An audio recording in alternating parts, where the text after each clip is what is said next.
건강수명 100세를 향하여 슬기로운 건강관리법을 알려주는 방송. 안녕하세요. OBS 생방송 건강콜센터의 저는 장민정입니다. 매년 4월 28일은 관절염의 날입니다. 바로 어제였죠. 이 관절에 대한 관심을 높이고 또 올바른 치료법을 알리기 위해 만들어진 날이라고 하는데요.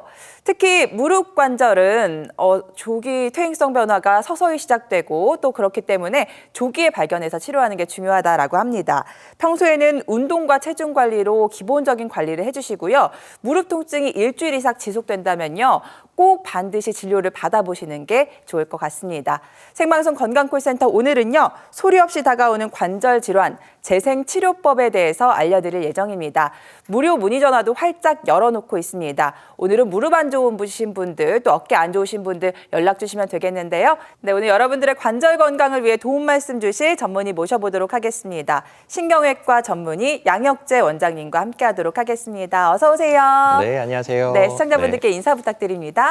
네, 안녕하세요. 정형외과 전문의 양혁재입니다. 오늘은 무릎과 어깨 쪽으로 해서 시청자분들께서 혹시라도 아파하시거나 통증이 있거나 나 여기 좀 궁금한데 여기가 왜 이렇게 치료를 받는데도 이렇게 안 낫지라고 해서 고민이 많으신 분들이 있다고 하면 전화 주신다고 하면 최대한 속 시원하게 해결책을 상담해 드리도록 하겠습니다. 네, 오늘 양혁재 원장님과 함께 하시면서 궁금하신 점들 있으시다면 아래 나가고 있는 번호로 연락 주시면 생방송 중 연결 도와드리도록 하겠습니다. 원장님, 오늘은 좀 무릎 얘기를 해보려고 하는데 무릎이 먼저 어떤 구조로 되어 있고 네. 어떤 기능을 하는지부터 살펴보면 좋을 것 같아요. 네, 맞습니다. 우리 시청자분들도 내가 무릎이 여기가 아픈데 도대체 어디가 뭐가 잘못돼서 이렇게 아픈 거지라고 해서 궁금하실 때가 꽤 있을 겁니다. 그런 걸 알기 위해서는 이제 무릎의 구조도 시청자분들도 아실 필요가 있는데 무릎을 좀 간단하게 설명드린다고 하면 무릎이라는 관절은 뼈와 뼈 사이에는 이 무릎의 연골이라는 아주 매끄러운 조직이 있는데 매끄러우면서도 아주 단단하고 3mm밖에 안 되는 얇은 두께의 연골이라는 조직이 있습니다. 이 연골이 떨어져 나가거나 금이 가거나 이렇게 막 심하게 벗겨지기 시작하면은 이거를 이제 퇴행성 관절염이라고 하는데 이게 다 무릎이 시큰거리고 아픈 이유가 이 연골이 아파서 그런 경우가 꽤 있습니다. 그 밖에도 무릎을 꽉 잡아주는 인대라는 조직, 십자인대와 또 측부인대가 무릎을 단단하게 잡아주게 되는데요. 이거는 우리가 뛰어가거나 달려갈 때 인대라는 조직이 아주 꽉 잡아주면서 안정감을 주는 역할을 하고요. 그 밖에도 연골과 연골 사이에는 반월판이라는 연골판이 있어서 이게 또 충격을 흡수하는 아주 중요한 역할을 하게 됩니다. 이러한 구조물들이 찢어지거나 손상되면서 무릎의 통증을 유발할 수가 있습니다. 네, 주름이라든지 이런 노화 현상은 겉으로 보이기 때문에 얼마나 심각해지고 있는지 잘 알 수 있는데 무릎은 보이지 않아서 더 답답한 것 같은데요. 보통 이런 퇴행성 관절염은 어떤 단계로 진행이 될까요? 네, 아무래도 병원을 가시면 가장 먼저 검사하는 것이 엑스레이입니다. 그 엑스레이를 통해서 우리가 보통 알고자 하는 것은 관절과 관절 사이는 뼈와 뼈 사이의 간격을 보게 되는데요. 우리가 1기인 경우는 왼쪽 끝 사진처럼 아주 정상 관절로 안쪽, 바깥쪽이 모두 균일하게 일정한 간격을 유지하는 것이 1기 소견이고요. 보통 이제 관절염이 좀 왔습니다, 초기입니다라고 하는 경우는 2기에서 3기로 진행되는 경우가 꽤 있는데 이런 경우는 이 가운데 사진처럼 우리가 이제 관절 간격이 바깥쪽보다 한 75%나 50%로 감소된 소견을 보일 때 이건 관절염이 이제 진행되고 있구나. 뭔가 이 뼈와 뼈 사이의 간격에 뭐가 있어야 될 구조물이 주저앉거나 내려앉을 때 간격이 좁아지게 됩니다. 그래서 이걸 보고 관절염이 왔습니다라고 얘기를 하고요.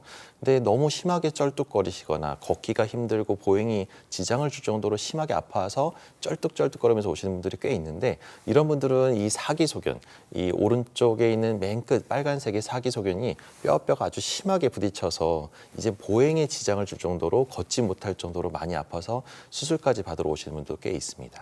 네, 여러분들 보신 것처럼 우리 무릎 관절은 살짝 떨어져 있어야 좋은데 이게 딱 붙어버리면 이제 문제가 아주 커지는 건데 일찍 병원에 오실수록 좀 더 가벼운 단계 치료를 받을 수 있는 거잖아요. 네, 맞습니다. 제일 안타까운 것이 대부분 다 병원에 오는 걸 무서워하시고 이러는 거가 아무래도 이제 간단한 치료로 빨리 낫고 싶은데 나는 좀 어떻게 좀 안 아프고 좀 비용도 좀 적게 들고 네. 좀 빨리 나을 수 있는 방법이 없는지 상의하러 오시는 분들이 꽤 많습니다. 근데 그러면 그럴수록 조금 더 빨리 오시고 조금이라도 덜 아플 때 오셔야 저희가 잘 치료해 드릴 수가 있거든요. 그래서 초기 단계 관절염 1기나 2기 때는요. 고전적 치료로 이제 우리가 물리치료나 약물치료, 운동치료로도 비교적 이 행동 습관에 이제 건강한 생활 습관을 통해 가지고 관절염을 유발하지 않는 그런 것들을 예방하고 유의하고 관리해 드릴 수가 있는데 이 2기에서 이제 3기로 넘어가는 이제 중간 단계의 관절염 시기가 바로 골든 타임, 제일 중요한 시기입니다. 이때는 더 악화되지 않게 아직은 수술할 정도는 아니지만 이 비수적인 치료를 통해서 약물로 관리하고 또 수술이나 이런 까지 경과가 더 악화되지 않도록 우리가 어디가 손상되고 통증이 악화됐을 때 조기에 발견해서 우리가 이제 비수적인 치료를 해서 주사 치료나 또 세포 재생을 유도하는 자가연골세포 치료나 또 그 밖에도 자가골수에 골수 농축액을 수입해서 손상된 조직을 찾아서 재생을 유도하거나 그 밖에도 주사도 그냥 스테로이드나 이런 주사가 아니라 재생을 유도한 여러 가지 주사들이 있습니다. 네, 말씀하신 것처럼 많은 환자분들이 일단 덜 아프고 덜 무섭고 비용도 덜 드는 치료를 원하실 것 같은데 이런 치료가 비수술적인 치료가 아닐까 싶습니다. 그중에서도 이 세 가지 요건을 좀 충족하는 편인 증식주사 치료에 대해서 좀 살펴보려고 하는데요. 이건 어떤 원리로 치료가 되는 걸까요? 네, 이 증식주사라는 것은 아까 맨 처음에 얘기했던 무릎 구조에서 인대라는 조직, 무릎을 감싸고 있는 아주 가장 크고 중요한 조직입니다. 그 인대의 염증이 이제 관절염 초기 단계에 많은 통증의 원인이 되게 있는데요. 이 인대 염증을 근본적으로 아물게 유도를 하는 아주 좋은 내 몸을 재생을 유도하는 치료 중에 하나라고 할 수 있겠습니다. 그래서 정밀 검사를 통해서 무릎이라는 관절이나 어깨라는 관절, 모든 관절에 어떤 인대라는 조직은 너무 다양하게 넓게 분포하고 있기 때문에 정확하게 어디가 어떻게 아픈 건지를 원인을 알아야 되기 때문에 정밀 검사를 통해서 진단이 정확하게 하는 것이 중요하고요.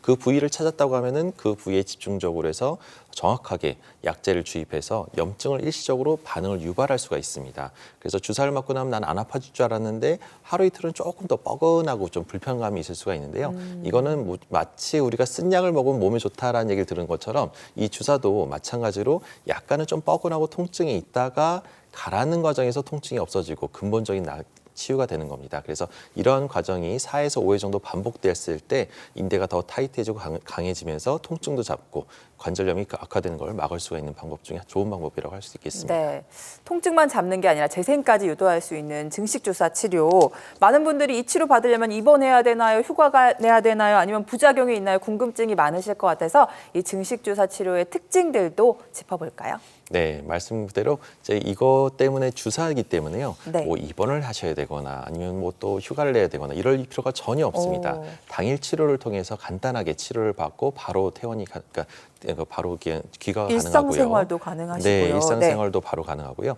그 밖에도 흉터도 없고 주사바늘 자국만 남기 때문에 그 밖에도 가장 중요한 것, 내가 이 치료를 했을 때 부작용이 생기거나 또 후유증이 남거나 위험한 치료는 아닌지 다들 걱정하신 분이 있는데 안정성이 검증이 되고 또 이것이 일시적인 치료가 아니라 근본적으로 염증을 가라앉혀서 무릎을 강화시키면서 이 통증 없이 통증이 쉽게 재발하지 않게끔 유도할 수 있는 좋은 치료라고 할 수 있겠습니다. 네. 자, 그럼 증식주사 치료 효과는 얼마나 될지 미리 이 치료를 받아보셨던 분들의 사례를 통해 살펴보도록 하겠습니다.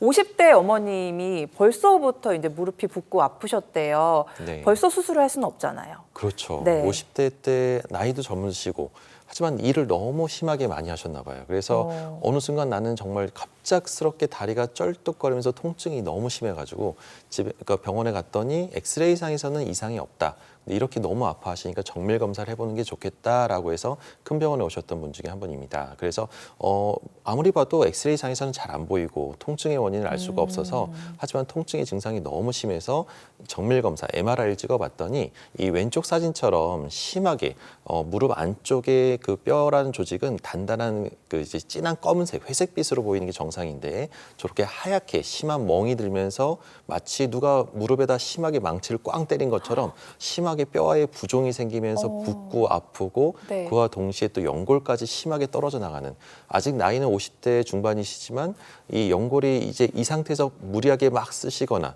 참다가 늦게 오시면은 연골이 다 떨어져 나가서 너무 젊은 나이 때 인공관절을 할 뻔한 아주 위험한 시기였던 겁니다. 그래서 MRI를 통해서 확실하게 빨리 진단을 하긴 했는데 다행히도 연골이 떨어져 나가기 전 단계에 오셔가지고 주사 치료가 가능할 것 같습니다. 다행히 요거는 한번 해보다가 안 되면 어쩔 수 없이 뭐 수술하더라도 일단 주사 치료를 해봅시다.